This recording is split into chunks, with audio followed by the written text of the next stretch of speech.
If you are learning backend development from scratch, and especially if you're doing that by yourself, scheduled jobs are very easy to overlook because they are one of those topics that do not look extremely useful or relevant or maybe exciting at first, but they actually quietly run a huge part of real world systems. This is how emails get sent automatically. This is how data gets cleaned up overnight. This is how reports appear every single morning without anyone having to click a single button. So in this video, we are going to build a very simple scheduler using Spring Boot. Then we are going to take a look at the various capabilities that come out of the box. And by the end of this video, you are going to understand what problem scheduling actually solves. And more importantly, if you ever encounter a real world project where scheduling might be appropriate, you will be prepared to recognize that use case and know how to approach it. So very basically speaking, a scheduled job is basically just a piece of code that runs based on a time schedule. There is no request involved, there is no button click, there is no user or an external system waiting for a response. So when you are developing your backend application, instead of thinking, okay, this should run when someone does this, you might instead say and think, run this piece of code every 5 minutes, every other day, or let's say at the start of each month, and so on.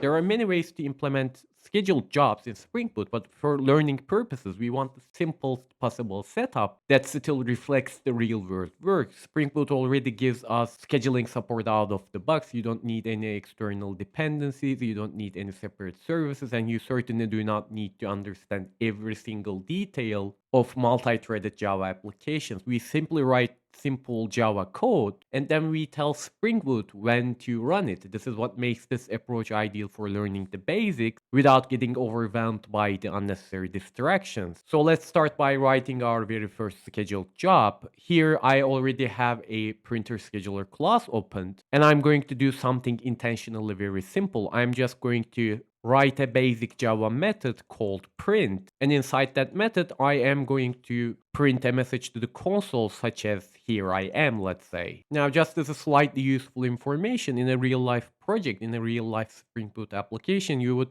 probably not want to use system out print method because of how little information they convey. But in this particular case, for learning, this is actually perfect. It allows us to clearly see roughly how often the method runs, whether the scheduling is working at all or not, without introducing logging related frameworks or any other extra complexity too early. Now that we have the method, the first question that we need to ask us is that how do we tell Spring Framework that this particular print method should run on a schedule? And this is where the scheduled annotation comes in. The first thing that you're going to have to do is that we are going to place this annotation on top of our method. And if we look inside this annotation, we can already several properties available for us. You will notice things like fixed rate, fixed delay, or initial delay, and actually above them all we have the cron property, which is the bread and butter of scheduling in Spring Boot. And of course we are not going to use all of them immediately, but it is important to understand that these are simply different ways of defining when a method should run. For now we are just getting familiar with what exists, so I'm going to close this down, and there are actually two more things that we need to do before this actually works. First, we need to make sure that scheduling is enabled, and we do that by typing in enable scheduling on top of our main application class, or more particularly any other Java class that is annotated with a configuration annotation. And if I go inside the Spring Boot application and then the Spring Boot configuration annotation,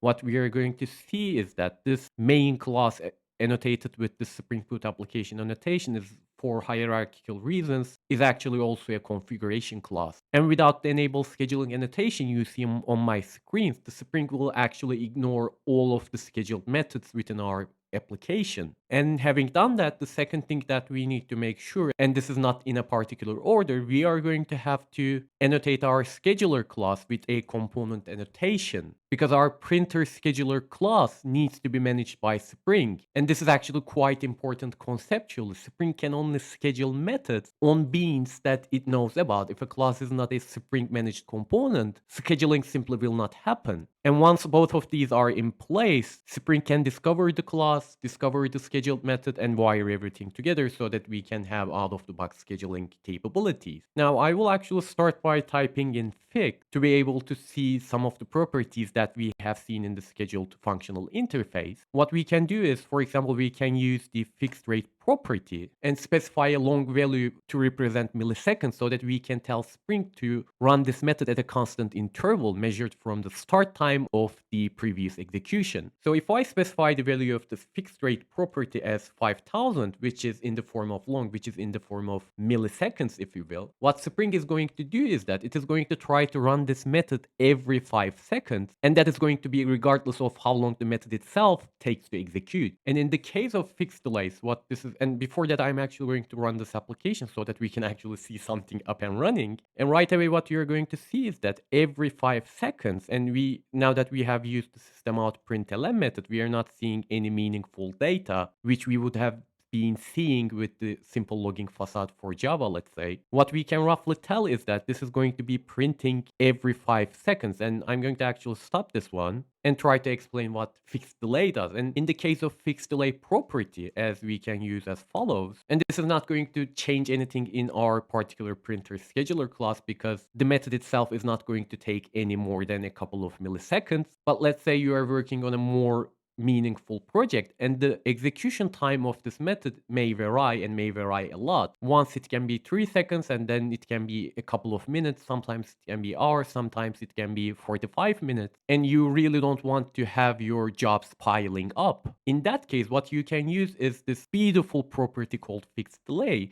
And what this, again, beautiful property is going to enable you with is the capability of telling the framework that, okay, I would like to run this method again on a time scheduled basis, but I don't want it to run every 5 seconds because I suspect there might be overlaps and I don't want to overwork my application. In this way, what you state is that the intent you are going to be declaring to your framework is that you're going to be telling, okay, run this method 5 seconds after every time it stops executing. And if your business logic allows that kind of scheduling, then this is going to bulletproof your Spring Boot application's memory and make it virtually impossible to have overlapping runs for a single scheduled method. Now, all that being said, let's actually move on to the cron expressions, which are the bread and butters of the industry use cases. Because cron is simply a more expressive way of defining schedules. Instead of saying every this milliseconds or this seconds, we can say things like every weekday at 9 a.m. or on the first day of every month. And rather than memorizing cron syntax, and this is going to be a little bit complex than you might hope for, what most developers do and what I recommend you do as well is to rely on references. For example, I'm going to open a web page that I have ready on my Google Chrome that is going to list several cron expression examples. And before that, if I scroll up a bit, what we are going to see is that we are going to have 5 fields that are commonly used in cron expressions that are minutes, hours, day of months, months, and day of week. But I assume this is for Unix-based systems. Yes, it is. In the Spring Boot applications, when you are using the scheduled annotation, you are going to also have to specify seconds at the start of this expression, but I'm going to show that visually. So if I scroll now a bit, we are going to be seeing some concrete expressions. We might get an application, we might get a job to run at noon every day or run every odd minute or more complex logics than that. And I really don't want you to or recommend you to memorize any of these. What I want you to realize is that there are certain capabilities of cron expressions so that you don't have to define your jobs by stating criteria like every 5 seconds or every 10 minutes. Instead, you can do that in terms of real lifetime windows. So when I take this one as an example, let's say, I am going to take this to my ID and paste it as a string and remove this postfix. And if I try to run my application, this is actually not going to compile because what this is going to say is that the expression must consist of 6 fields and it actually found 5. So we are going to have to specify seconds here as well. And let's say I'm going to make this print method run between the seconds 20 and 35. And if I go back to the web page, what we are going to see is that these two are going to be defining hours and minutes. So based on my local time now, I'm going to adapt this to 18. And based on my local time, I'm going to specify, let's say 6. I want this method to run only within this second intervals and at the minute 6 and at 6 p.m. So I'm going to run this now and I'm hopefully not going to be able to see logs right away.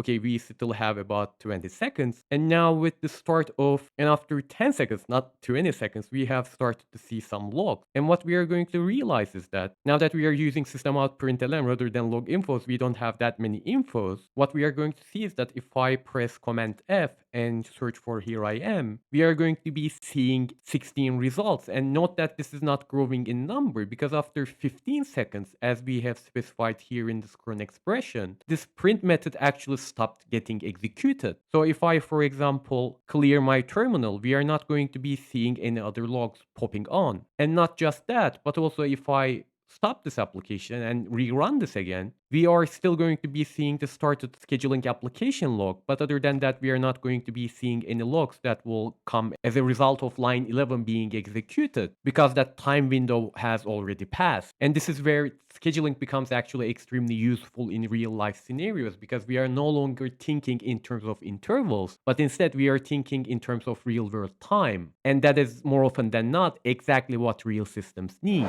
And this Spring's built-in scheduler is actually usually more than enough for small and medium systems. It is very easy to write, it is very easy to maintain, and it is actually quite easy to reason about. And as systems scale, of course, scheduling may become much more complex than that, but that is a later problem. Right now, this is the right level of complexity if you're a beginner, and this is the level of complexity you are actually almost always going to encounter in real life project. And the more you see and implement and experiment with certain scheduled jobs, the less you are going to be thinking in terms of API requests and API responses. Instead, you will start thinking in background processes and time-based behavior. And that shift in thinking is actually going to a big step forward in your growth as a backend developer. I hope that you found this video helpful. And if you would like to see more like this, please make sure to like and subscribe. And I'm going to see you in the next one.